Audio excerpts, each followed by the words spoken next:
Johan är bussförare.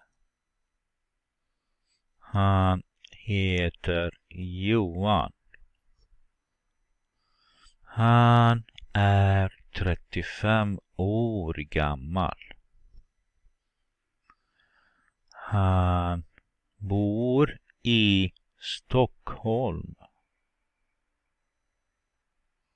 Han har inte barn.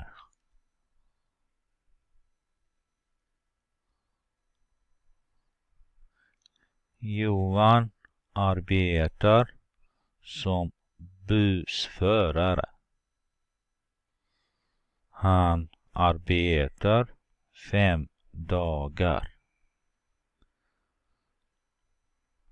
Johan trivs på jobbet.